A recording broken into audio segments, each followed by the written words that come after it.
أيهجم العدا على بيت الهدى ومهبط الوحي ومنتدى الندى. مظلومة مظلومة مجوش الله يا زهرة وضع بعد مظلومة يا زهرة.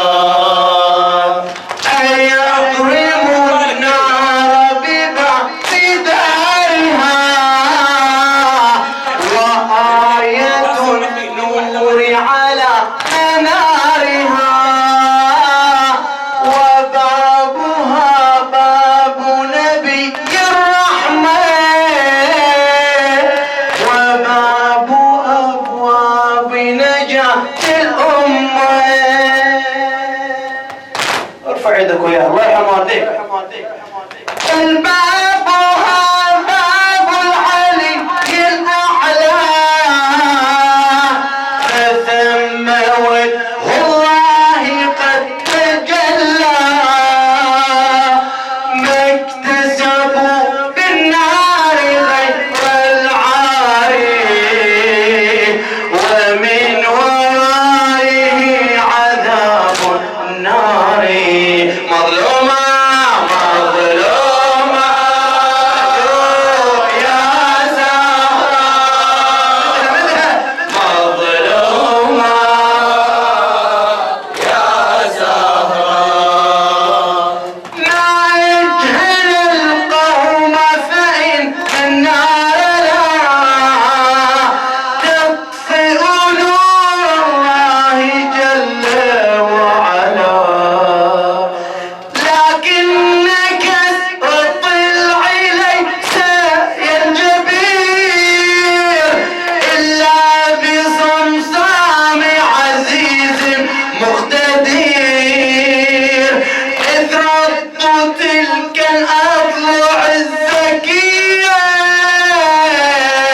رزية لا مثلها رزية ومن نبوع الدم من ثدييها يعرف عظم ما جرى عليها. مظلومة مظلومة يا زهرة مظلومة يا زهرة. يا علي وجاوزوا الحد بلقم الخد شلت يد الطغيان والتعدي. ارفع يدك بعد.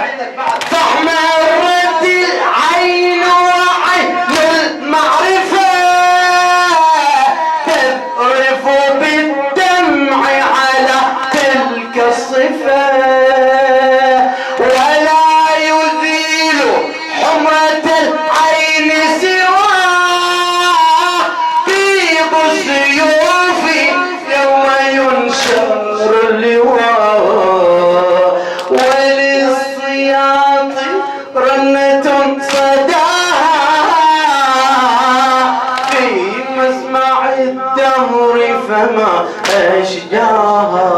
مظلومة مظلومة يا زهرة يا ويلاه مظلومة يا زهرة. والأثر الباقي كمثل التملجي في عبد الزهراء أقوى الحجج ومن زهراء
ما به خفاء.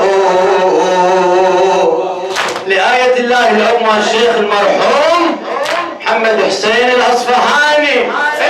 وفي جنين المجد ما يدمي الحشاء،